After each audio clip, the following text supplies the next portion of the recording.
But he fucking won. He won gold. It was insane, and so it's justified. I don't need Snoop Dogg at every event.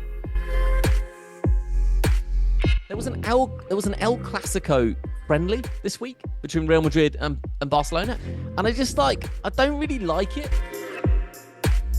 We're going to be popping off this Olympics heat we've got right now. That's the traction. Hello and welcome along to not another sports pod with myself, David Windsor, and Mr. Oliver Wilson, episode 8. And Ollie, I'm going to dive straight in. Hey, I'm going to dive straight in with one of the greatest sporting events of the calendar, like the sporting cycle calendar, with the men's 100-meter final, which was won by Noah Lyles in 9.79 seconds. But before we talk about the actual race and the Olympics and everything else on Not Another Sports Pod, I just want to say this. Noah Lyles' entrance to that race was, in my opinion, the greatest sporting entrance I've ever seen. There's some times where an athlete or a sports star enters the arena, enters a stadium, enters a ring, and they think they've won before they've already won, right? Obviously, if it goes wrong, you look like an idiot. But if it goes right, you look like a genius. And he entered that stadium, like pumping his chest, hyping up the crowd, as if he was already celebrating the win. Now, outside of combat sports, where it's kind of part of the sport, right? You got, Conor McGregor or Ali or whatever, like they entering the ring is part of the dance, if you like. Outside of combat sports, I'm really struggling to remember a time when an athlete or a sports star entered a ring in such an ridiculously overconfident manner. I'm thinking Tiger Woods wearing red on the final day, like Roger Federer wearing all white with some of his like titles embroidered on his jacket, that kind of thing. But it doesn't come close, I don't think, to like the overt, I'm going to say arrogant because it was arrogant, like the overt arrogance of the way he entered that 100-meter final. But he fucking won. He won gold. It was insane. And so it's justified. I've got a few that are better than Noah Lyles at the Olympics. So I genuinely think one of the greatest entrances that you can have is the entrance of the Chicago Bulls on home court in the Jordan era. That music, that announcer, and the atmosphere it created, particularly when Jordan and Pippen had their names called out. I wish at some point in my life I'd ever been able to see it. I was a little bit too young. I didn't have, traveling to the US wasn't an option back then and stuff. I wish I'd been able to see that because the pop of television and the excitement you got through a TV, or even now I can watch it and be like, oh yeah, that's tingles down the spine on that one, is phenomenal. Now that's a combined group as opposed to one individual athlete, but there is confidence and swagger in that Bulls team.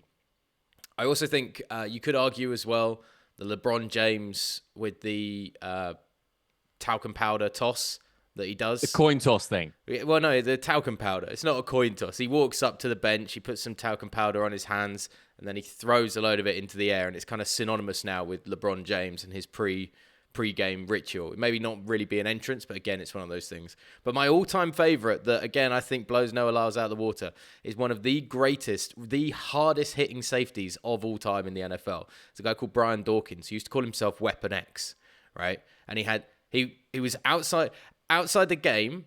He's Brian Dawkins. Christian man, doesn't swear, never swears in any of his pre-game speeches or anything like that, either when he's in Brian Dawkins mode or when he puts on his alter ego, that he used to call it, of Weapon X, and he used to turn himself into something different to play that sport as hard and as physically as he did. And he would come out crawling out of the tunnel, out of Philadelphia, on all fours, like an animal, kind of baying for blood. And then he'd jump up, do this kind of Weapon X reveal kind of thing of like stretching out the t-shirt, Hulk Hogan style, pretending to do that. And then he'd race down the tunnel of cheerleaders and players.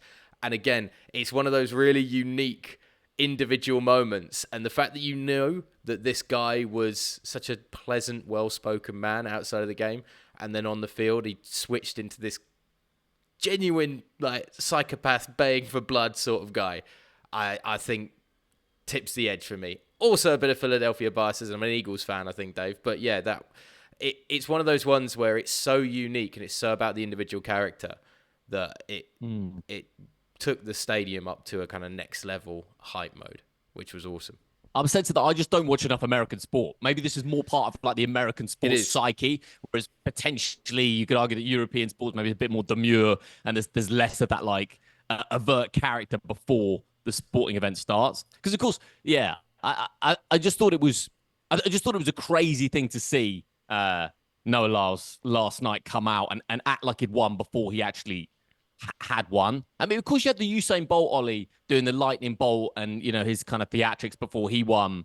But before he Well, sort of picked up all the golds and the world well, records and stuff. I So think the yeah, there's trouble something is there. But Noah Lyles is still all of these 100-meter athletes are living in the shadow of what Bolt did. It's Bolt's world record still. It's Bolt who was beloved by everybody, right? He had the arrogance and the swagger, but it wasn't that hyped up energy. It was just fucking cool, wasn't it, with Usain Bolt?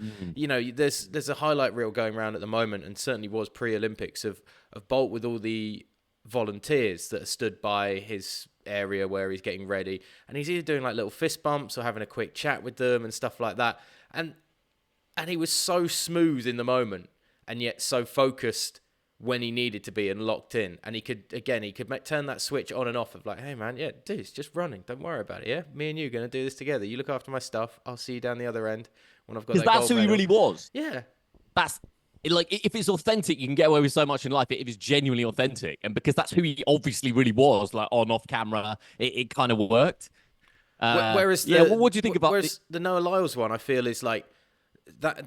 I think it's authentic, but I also think it's something that he needs to do to get hyped, right? It's actually a really big thing for him to get his energy levels up, to give him that tension to go, because he seems to, from what I've seen briefly watching the Olympics, so obviously I'm making complete cast iron judgments on how he approaches a race, but he needs to lock in and have that burst of energy to get himself ready and hyped up to go. Whereas other athletes, they have like the steely glare, or they're just hanging out and relaxing or whatever. It's all very different.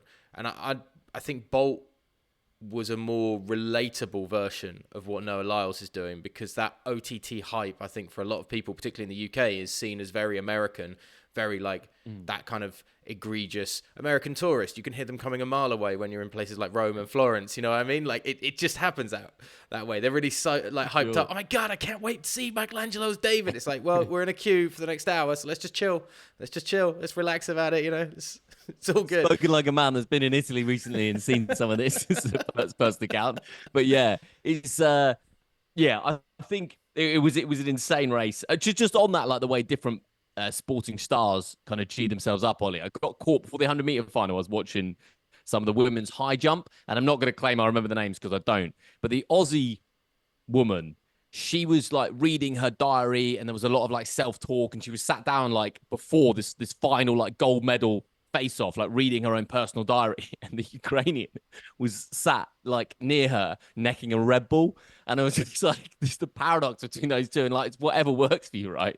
But you got this like Aussie high jumper who's obviously about stoicism and reading all these like mantras and stuff, and the Ukrainians wrecking like a neck in an energy drink, which is banned in like an awful lot of countries, just this abusive hit of caffeine. And I just really rated the compare and contrast. Dude, I'll go you one further in amateur levels of me on the golf course in Argentina, where I'm trying to like drink water, stay hydrated, avoid mosquitoes. And then there was an American guy playing with me who was doing key bumps of cocaine to get ready for his golf shots. And I was like, that's a really weird juxtaposition. Like, that probably doesn't help your golf game getting all hepped up on something like that, I imagine. But whatever works for you, if that puts you in a steely focus to be able to hit your shot, that's fine. It didn't help him. He played terribly. But, I'm just saying, every different strokes, horses for courses. That is a very unusual and a legal thing to do on a golf course. We'll wait and see if that makes the podcast cut. Mr. Wilson's doing the editing this week, so I'll leave it in his hey, legal hands. It wasn't me touching it. I've never done this stuff. I hate having a blocked up nose. I can't think of anything worse. Just on the 100-meter final, mate. I mean, it's let's be completely honest. 99.999% of people that watch the men's 100-meter final do not watch men's sprinting the other. The other 351 point something days of the year, right? Like apart from those 10 seconds, that's it. It is still, Ollie, incredible, isn't it? Like it is when the Olympic schedule comes out, your eyes can't help to go towards the men's 100-meter final because it is it's just insane. Like the explosiveness of it. Of course, this was like the fastest race of all time. All eight came between 0.12 seconds of each other or whatever. But it is just like an amazing sporting moment that I think will still be amazing in 100 years, 500 years if the Olympics carries on, because it is just a crazy, crazy thing to watch. It's also, I think, one of the big draws of it. It's like it's the purest version of athletic ability. It's nothing about endurance or anything. It's just, can you go this short distance as fast as you can?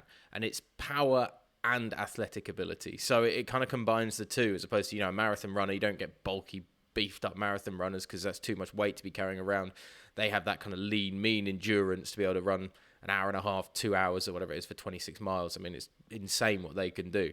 But this is that, like, it's athletics for the TikTok generation before we knew what the TikTok generation was. It's just a 10-second hit of adrenaline that you're in awe of, really. You have to be in awe of it because these guys are absolute specimens. And aside from when Usain was kind of nailed on to win it most times and did it, not a canter, obviously, but fairly comfortably in Beijing and London, it is a kind of anybody's game. I mean, I can't remember the Italian's name now that was in the final, but he pulled up a bit short. But like, he was in the hat still to potentially try and win it. You have such a close finish this year, to a point where some commentators were calling it one way and some commentators were calling it the other at the finale. So it leaves you on tenterhooks and that tingling excitement of sport afterwards as well. Because I guarantee if you're in that stadium until the result pops up, both with a tight finish or even at that point, you don't know with your naked eye who's won. So you got 80,000 people in the Stade de France there who have no idea. And then you have that wait and that wait and that wait. And after all of that build-up, the only thing I'd maybe say is there was about 4.5 minutes of build-up to that race once they came out. And I just wonder if that's a little bit too long, a little bit too much additional showmanship put on it. Too long for who, Ollie? Because from the punter's perspective, it's like, Jesus, when's this fucking thing going to start? Like, it's I mean, the battle for eyeballs and the battle for viewers to have an additional second on your content is so fierce these days that is there not a very senior director behind all that being like, hold it, hold it, hold it, hold it? Like, that's coming from somewhere because it was very long. Yeah, there was a point that came out, you had all the introductions, they were set up, and they were stood there, and I could hear the music playing in the background of the Stade de France. And I was like, that music isn't providing enough energy for me to suddenly stay locked in. Like, I was fully kind of, ooh, this is going to be great. And then I was like, you look at the watch. And as soon as you look at the watch, that's a too long moment for me. That's all right. Like, what time is this kicking off? You know what I mean? So it's the same as having the countdown in football that's become a thing at major tournaments now. The crowd count down to kickoff 10 seconds. I'm like, that's 10 seconds too long. If we're good to go, like, teams are out, I want the anticipation. I want to go. And I almost like the idea of not being 100% sure of, like, the exact time we're going as opposed to, like, a 10, 9, 8, 7 type. I'm like, right, this is the energy. This is what I need, the kind of surprise of it. So that would be the only critique I have of what is one of... Well, it is the blue ribbon event of the Olympics, without a doubt. It's the one that catches the most eyeballs, will be talked about now for more than any other event, aside from any controversies that obviously happen at the Olympics, which have been a fair few this year. And it's pure great sport, the men's 100 meters. Let's talk. You mentioned TikTok, Ollie. So let's talk about TikTok. Let's talk about the power of social branding. It's been on my list somewhere for a while. Start a TikTok account. I know OJ Wilson's somewhere, isn't he, on TikTok? You can give him a follow, steak videos and sporting events and all the good stuff. Yeah, I'll leave it to you, Ollie. Ilona Meyer then and rugby and the power of branding. What do you want to say about that? Well, it's just, I'm not massive on my social media. I don't post much, and I'm making a huge effort to not do things like doom scrolling and everything because it's just a waste of time at the end of the day. But every time I have been on social media, it has been incredible how much content I'm getting out of the US women's rugby sevens team. And there's this woman called Ilona Meyer who, and I'm sorry if I'm butchering the name or anything like that, who... that's right, I think. I have seen more videos from her than I think combined around the Olympics. And I don't know whether she's pumping out content after content after content. All of this is on Instagram because I'm not on TikTok. It's on a different phone, so I don't get sucked into it or anything like that. Yeah, no, I really like to keep it that's not me being by Barry Big Bollocks. Ollie Wilson 2 phones. You know what I mean? He's got so many mates. Like, it's No, not. I've heard, Ollie, I've heard quite a big thing about an avocado phone and a crack phone. So you have your avocado phone that's like all the good stuff, the stuff you actually need, and then like your crack cocaine phone that's just like just absolute terrible for you and horrendous stuff. So yeah, I rate that. Your crack phone's the one that's got the crack in the screen as well. It's your bad, broken old iPhone that barely works. But by goodness, if you plug it in and get some juice, you're gonna get your TikTok faced and everything. Just get angry. But yeah, I've seen more videos from her, and they're great. Like, you know, it's interesting. She's doing her thing. Like, if the word content creator is kind of like an overall encompassing thing for anybody, I think now that puts stuff out on social media, everybody tries to use that as their branding or whatever. And she's a great athlete, and the US women's rugby team have been great at the Olympics. Picked up gold, I think it was, in the rugby sevens, and yeah, full credit to it. I just find it weird that this is now. I've seen more Olympic stuff through brief interactions through social media and like behind the scenes videos. I've seen Ilona Meyer, the US women's rugby sevens team, and I've seen more about the beds and the Olympic Village being horrendous for athletes than I ever have about any of the other events that are taking place, really, except for the major controversies. And I find it a bit odd to consume what is arguably the greatest sporting event so much through that sort of medium, because it should be the sports headlines taking the stage rather than content taking the stage. And so when you've had people say that these certain sports, football, golf, etc., shouldn't be at the Olympics because they're not the peak of the sporting stage, well, your peak of sporting stage is now being overtaken by a 30-second Instagram video. So, but is that, Ollie, is money just not a big part of that? In the sense that I saw this week, I was reading about a swimmer. I think it's a British swimmer who has an OnlyFans account, right? And he has an OnlyFans account, probably didn't grow up dreaming of being an OnlyFans model in a swimming trunks, but needs must. He's probably got a mortgage, bills, kids. I don't know. Like, he's got financial responsibilities. And at the end of the day, most of these people make fuck all money. Like, they make fuck all money. And TikTok and social media and whatever you can do is a great avenue for that. So isn't, you know, if she was getting $1 million a year, Ollie, maybe she would have been like, well, do I really need TikTok? Do I want to do that? But it is what it is. And people are hustling out there. But then the money comes down to that a lot of these sports are still niche or periphery or whatever. So there's not the eyeballs to have it. So you don't get the money because that sport doesn't warrant and attract enough attention. So creating your own attention is a way to generate wealth. And I completely understand that. I just find it odd for the, as I say, for the Olympics and as a kind of sporting traditionalist, so to speak, to be seeing so much more of it through the eyes of athletes through their social media than I am seeing it through anything else, really, in terms of highlights and stuff like that. Like, to find the men's 100-meter highlights, because I wanted to watch it again this morning, it took me longer to find that than it did to find anything about like individual athletes, and even the interview clips are more prominent than the actual sporting events, I find, at this Olympics. And maybe that's a growing 100%. trend because we want to consume more about the individual and the athlete than anything else. But I find it a weird trend as well, because the great thing about the Olympics is there are those stories, right? The great stories, but sometimes not everybody has a story, and sometimes it's just like, you know, I'm a really good athlete and I do this and that's great. So we can. And I live in my parents' garage and I've worked really hard for 4 years. Like, yeah, it's not. Yeah, it's been odd. It's been very odd. And then you've got this like power of celebrity coming into it.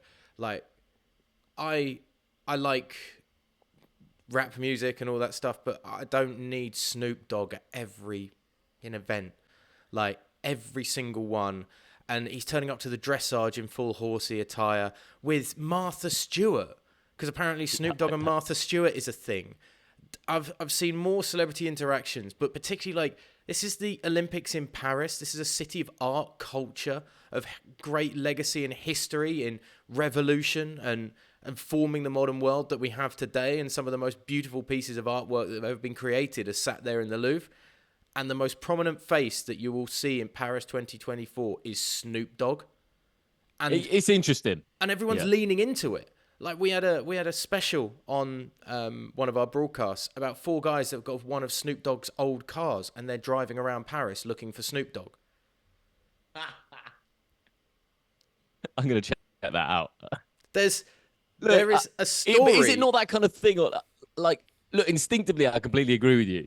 Like, I'm not quite sure what, and we're picking on Snoop Dogg here just because he's the most prominent face, but I could name another like 10 celebrities that I've seen at the Olympics that I think, well, what? Sorry, like, what exactly do you have to do with the Olympic Games that started in 776, like BC? But anyway, what, like, I just struggle to see the connection between like the Olympic Games and some of these celebrities. Like, what are we actually doing here? What, it's not like, if Messi's watching the Olympics and all the cameras are on Messi, I'll be like, you know what? Fair play. This is a sporting event. He's a sports star. Like, that makes some kind of logical sense. But the segue between Snoop Dogg and like some of these Olympic events, I don't quite get it. But then is it the kind of thing that you just have to lean into? Otherwise, you're just some old mad fuddy-duddy who sort of doesn't get the relevance of why Martha Stewart wouldn't be at the dressage. I don't, yeah, it is confusing. I am an old man fuddy-duddy, David, though. I am an old True. curmudgeon when it comes to this sort of thing.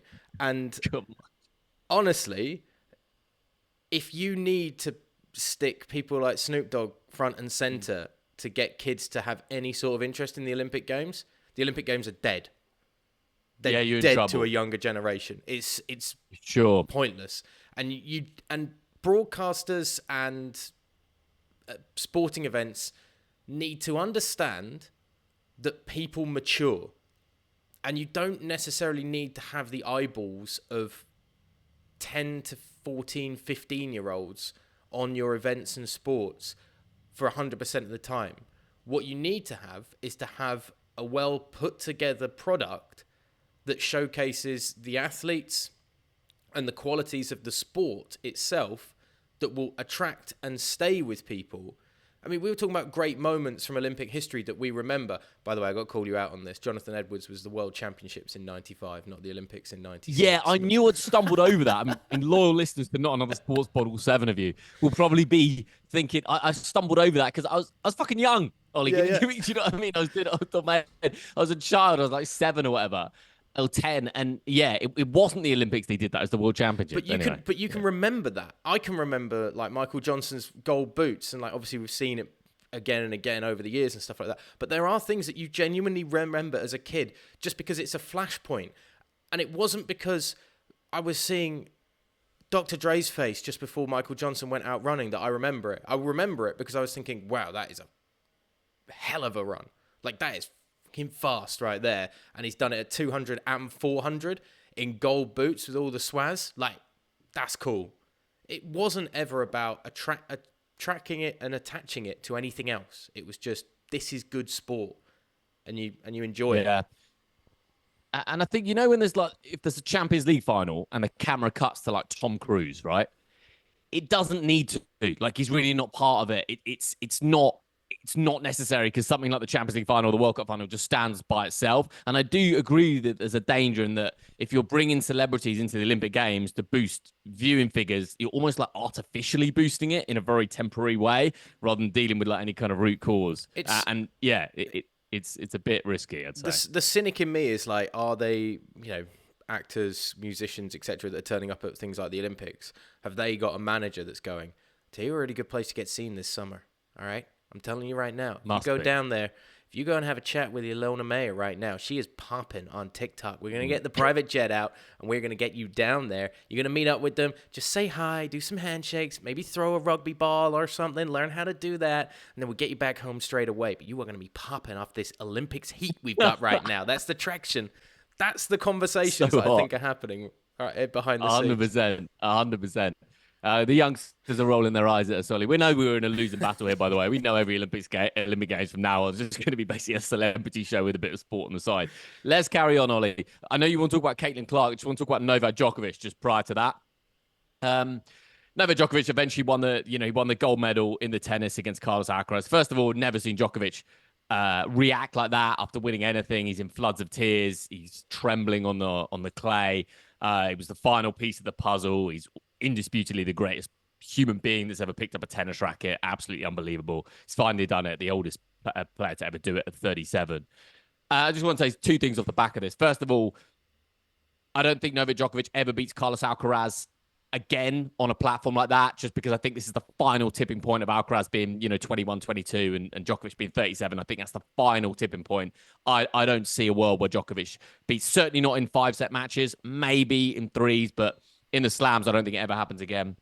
And I also just want to tip my hat to Carlos Alcaraz as well. He's, obviously he's the future of the sport. He could go on and smash every record, but I think he did something in his post-match press conference, Ollie, that I thought was interesting because it's something that I think Nadal and Federer got a little bit wrong. So over the years, Federer almost tried to insinuate that Djokovic was lucky at times, especially early in his career. And Rafa Nadal has never really liked Novak Djokovic, and that came across. And Carlos Alcaraz wasn't like that at all. It was very magnanimous. It was very like he's the best man on the day. It was spoken like a man that knows what's coming, and over the next 10 years Alcaraz is going to go on and win everything. And I don't think there was any sort of deep concern from Alcaraz. I think he knows that he's about to dominate the sport, and I just thought it was very magnanimous, and I thought it was the right thing to do. It was the final show of respect to a man who's obviously on the way out because he's 37. But yeah, what can you say? I mean, it's great to watch someone who is the greatest at their craft ever, and that's what you saw. And seeing a grown man, like when you've already won anything, like his hands are like trembling on the clay, Ollie, and he's in tears as he hugs his daughter, is quite wild to watch. That's one of those Olympic moments that we're talking about, though, that you'll think about forever, of like Djokovic finally completing the set at the twilight of his career against the next up and comer, and he's still able to pull it out the bag, and you see what the emotion is. And that's what's great about the Olympics, and what is great about the Olympics when you're talking about these other sports that we see throughout the year in supposedly bigger events. But the Olympics means something different because it's not often that Djokovic isn't often playing to represent his nation, is he? It's not like he's pulling on the Serbian flag every so often or anything like that. This is a rare moment once every 4 years that he gets to do something for his country. And I genuinely think that as a viewing public, we lose sight sometimes of what that actually means to people because we've become a bit cynical around it. Because in other sports where we see people representing their nation week in or multiple times a year, it becomes, oh, it's such an honor to pull on the shirt. It's like a generic line that gets fed out to us, and it's like, yeah, well, if it was such an honor, maybe you play a little bit better. And actually, I'm not sure whether you want to be playing in this international friendly or not. And it's a friendly against Montenegro or something like that. Yeah. Whereas something like, again, I always bring it back to golf, but tennis, golf, etc. The ability to pull on the shirt of your nation and represent your nation is so rare that it does mean something. You are carrying the weight of the nation, that already you are a beloved superstar because you're at the Olympics and representing them, and you've done so much, particularly as Djokovic at his craft has done everything and has put the tennis on the map. So I do think that's where the Olympics shines in so many of these sports that we maybe don't think about as much and associate with the Olympics as possible. It's awesome. Yeah, and yeah, it also is one thing that tennis have fucked up over the years because there is not a World Cup of tennis. There's like the Davis Cup, and I know Gerard Piqué's got a competition he's tried to pump, but they missed the trip by not creating a 3 or 4 week period in the calendar. And you have the World Cup of tennis. You get aggressive, rowdy, drunk fans inside the stadium, and you just turn it into like this massive event. And it's once every 4 years or something like that. World Cup of tennis should have happened years ago. Absolutely missed a trick. You mentioned golf. Of course, they got like the Ryder Cup, and most other sports have some equivalent of the World Cup. So to not have that is a real blemish on tennis as a sport. Yeah, Caitlin Clark, Mr. Wilson, floor's all yours. It's just very peculiar. Like, Caitlin Clark didn't get selected to the US women's national team for the Olympics. She is, without a doubt, the biggest star in the game. She got drafted this year out of college. She had this wonderful college rivalry with LSU's Angel Reese, who also came into the draft this year, got picked up. They're both on opposing sides in the WNBA, so you're continuing that rivalry. It's a great storyline. Caitlin Clark is, though, at this point in time, one of the best hoopers in the women's game. I mean, if one thing the women's game is needing, it's continuation of these like superstar faces that they can keep pushing out and have representing the brand to grow women's basketball, which is getting better, but there is still that idea that it's heavily subsidized by the NBA. It wouldn't be making any money if it wasn't for the NBA providing a lot of the facilities and the finances to keep it going. Caitlin Clark came into the WNBA this year, and it was enough interest to generate enough money that teams are able to now like fly on chartered flights as opposed to getting your generic American Airlines flight around the US. Like, she has already had a huge stamp on the marketability of this sport. And they've got like the All-Star game coming up, or was it this weekend? I can't remember now. But I was just reading an article about how Caitlin Clark isn't in the skills competition of that, where they have a night where they showcase 3-point shooting, skills competitions. In the men's All-Star game, they have the dunk contest that night as well, stuff like that. They've picked her as an All-Star, but she's not in any of the additional kind of competitions taking place around the All-Star weekend. And the WNBA is like trying to make, from the sounds of it, Caitlin Clark pay her dues as like a rookie athlete. Oh, you don't get to go into that just yet. You have to wait. And it's like, no, she's one of the best athletes and most recognizable faces in this sport. And she's starting to transcend the sport to some extent. And US Mate, that's the word. That's the word, transcend, because I don't watch basketball. Therefore I don't watch women's basketball, but I know who this woman is. I've seen her. I've seen clips of her. She's on my Twitter. She's somehow seeped into the osmosis of my world, and I don't even follow that sport. And that's the word, transcends the sport, yeah. And US women's basketball have massively ballsed up in not taking her to the Olympics, because I would pay more attention now if I was seeing Caitlin Clark's face around the Olympics to the women's tournament, whereas I don't even know if it started yet at this point. I'm not going to lie. I'm also busy with other stuff around the Olympics, but like it just would be in my periphery a lot more. In the WNBA is ballsing up because Michael Jordan went into the dunk contest as a rookie. Like, Jordan didn't have to wait when he came into the league to like get his opportunity to showcase under the Saturday night lights of an All-Star or anything like that. Caitlin Clark is being made to wait for no reason except this like kind of paying dues. And there's this like kind of horrible bitchy narrative around her as well about how people are saying that she's attracting attention only on her and things like that. And it's like, there's no such thing as bad attention to your sport. And particularly when it is good attention around an individual athlete, and she is, as you say, transcending the sport, that it's not a problem at all. It's then just becoming kind of this weird jealousy that it's about Caitlin Clark. But if you're going to have a big sport, it becomes about the big players. It doesn't become just all about the sport and everybody's included and equal. It becomes about the big stars, and the big stars elevate your brand so that everybody else does get some dues out of it, such as chartered flights. We're already seeing it at the moment. It's such a mess up. It's such a mess up for a sport that's trying to promote itself and get bigger and kind of break out on its own and become its own individual thing. You cannot stick people behind a curtain that people want to see. You have to have them front and center on stage and leading by example. Yeah, all very, very fair. Yeah, completely agree. Ollie, I'm glad we've got through episode 8 and we barely mentioned football. And I am going to mention it now, but I mean, it just shows the broad range of Not Another Sports Pod and the potential trajectory of us chatting about all things. But let's talk about football now very quickly. I'll be back on the figure skating commentary soon. Don't worry, we'll get into that. And when the football season kicks off, I know this is going to be quite saturated probably by football. But was this always the case, mate? I mean, just on football, and pre-season is something I've never cared about, don't want to ever care about. I think it should just almost happen behind closed doors, and then it just pops up and it's the start of the season. But there was an El Classico friendly this week between Real Madrid and Barcelona, and then there was also like Liverpool against Man United and Liverpool against Arsenal, and I don't really like it. This is not the same, but like in wrestling back in the day, they used to keep like Triple H and The Rock like away from each other before like the Royal Rumble or whatever, before like the big SmackDown fights. But I just feel like, why are we having a preseason where Barcelona play Real Madrid? Like, do we need that, lads? Like, do you need that extra like a few grand? Is there no chance you can just keep that way? You'll be playing each other probably for like 4-6 times a season anyway, like with the cups put in. I just don't really get it, mate. I don't really get it. Like, I don't really get it. What's the case for playing those big games in pre-season? I love it. You're giving props. Vince McMahon, maybe not the greatest guy on the planet at all, but the guy knows how to sell, right? He knows how to sell. Great marketer. Yeah, superb. But this is the problem with modern day football, is that there's no real thing as a rivalry. Like, it's a marketable rivalry now, as opposed to an actual rivalry. And maybe that began when people like TV broadcasters started making a 10-minute montage to the start of a Liverpool Man United game, highlighting, oh, look at this, sell the rivalry. And then social media came in and made sure that all of the players are actually busy mates behind the scenes, and we all saw the high fives and everybody's getting on together.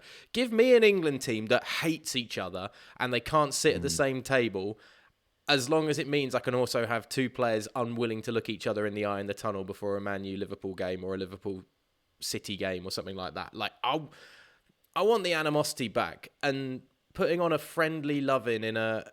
Let's face it, right? I'm going to be very frank. I really enjoy aspects of Major League Soccer and definitely have enjoyed watching the league in the past. If there's one thing I don't enjoy, it is that lack of edge to Major League Soccer. I don't feel like maybe El Tráfico derby in Los Angeles is kind of there.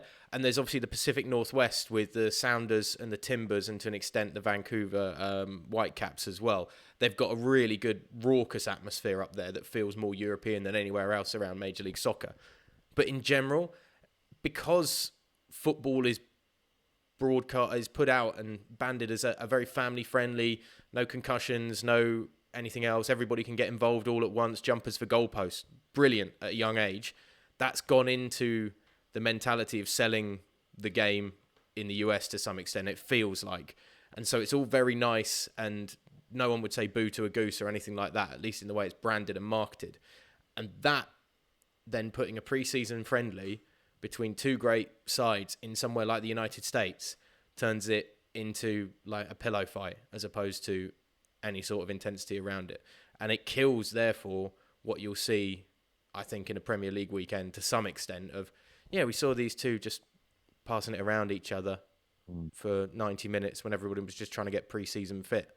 Like, cool. Well, maybe with the MLS, Ollie, like, you know, if we can get some civil war going in November around the elections, maybe some of the footballing rivalries will heat up around that time. Yeah. But it doesn't have the history, does it? It doesn't have the history, and that takes time. You know, that takes 100 years really to create those kind of rivalries between football clubs, because you've got the reference points, the things that happen on and off the pitch, the political sways, the social sways, that kind of thing. But also, those rivalries built up through ugly moments in sport for a large part, yeah, or like nasty moments in sport. And if you're trying to remove those, you know, like almost sports wash it through social media of like, no, don't think about the horrible tackle, just think about the goal. Don't think about there's no rivalry between those two. They kick the living daylights out of him, but forget that.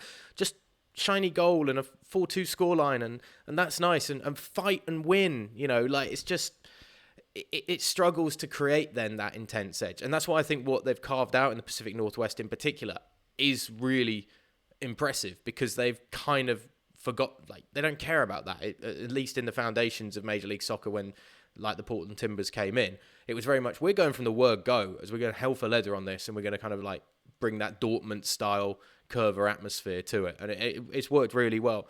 I don't enjoy seeing, going back to the original point of these preseason friendlies, I don't enjoy preseason friendlies being on television, because it is meaningless. It's meaningless to us as fans. It means something to the fans that are there at the game, because it is a rare chance that they'll get to see their players playing, and I completely respect that. In the same way, I've always enjoyed the fact that we have the American football over here in London. We get bad games, but a bad game is better than no game at all, right? To get a chance to see a team in the flesh in London, it's a unique experience. Same thing for these pre-season friendlies and a pre-season tournament that the clubs and the players don't give two damns about. And that's a fact. It's a business model for them. Go across, make some money playing a tournament, big audience in, pretend we love the fan base, and then we go home and then we start all over again, load of cash in the pocket. Like, it's just the way it works at this point with football. But what it does do, as I say, is it takes the edge off a lot of things. It just kills that vibe for the domestic game that, as you said, we're going to see it. Yeah, can you imagine Celtic and Rangers doing a pre-season tour in the US? I was just about to say, have Boca and River ever played a friendly against each other?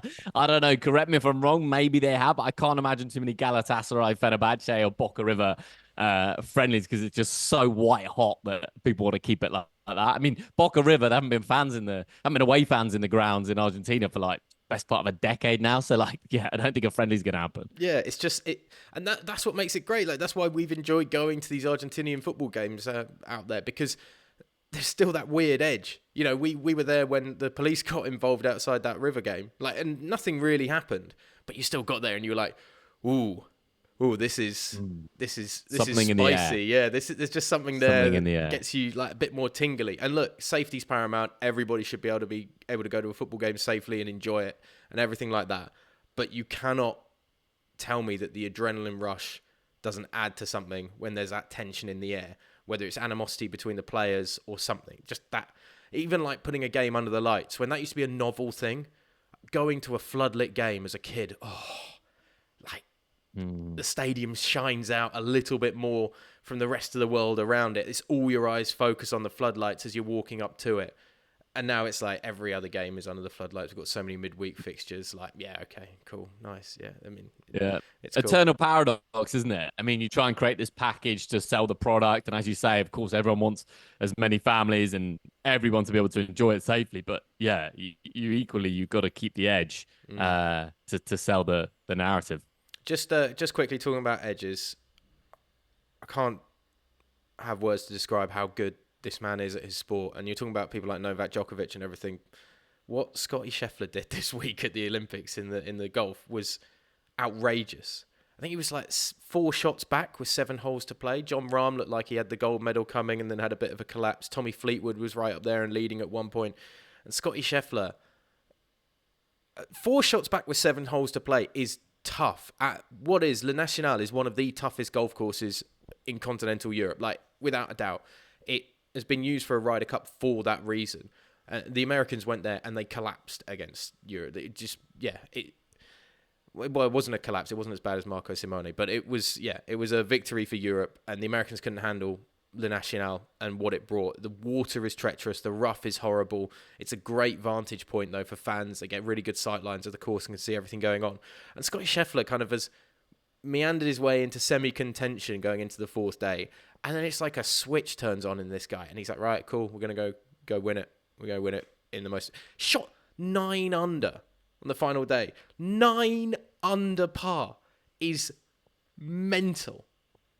Absolutely. A 62. Like, I do that on a video game when I've got it on easy mode. You know, like, we're talking about a guy who is literally doing video game style golf. And he is, from the tee to the green, the best player in the world by 50 times. You know what I mean? It's just phenomenal. And it's been his putting that lets him down. And if he putts like an average golfer, he walks every competition. He's got 6 wins on the PGA Tour this year. Nobody else has more than 2. And he's gone off the boil. It's not like he had the arrested moment outside the US Open this year and everything like that, which is all a very odd situation. And he kind of had a couple of waivers and everyone was like, oh, is it all in Scotty's head? And it's like, nah, not at all. He's had a kid, he's been arrested, and he's still dominating the sport this year. Like, just nothing seems to really faze him that much. And I'm not saying he's going to beat Tiger Woods' records or anything like that, but he is going to be up there with those big names. And it's not, tooting the horn unnecessarily for the next big name in golf. It is the next big name in golf. He already is. It's insane.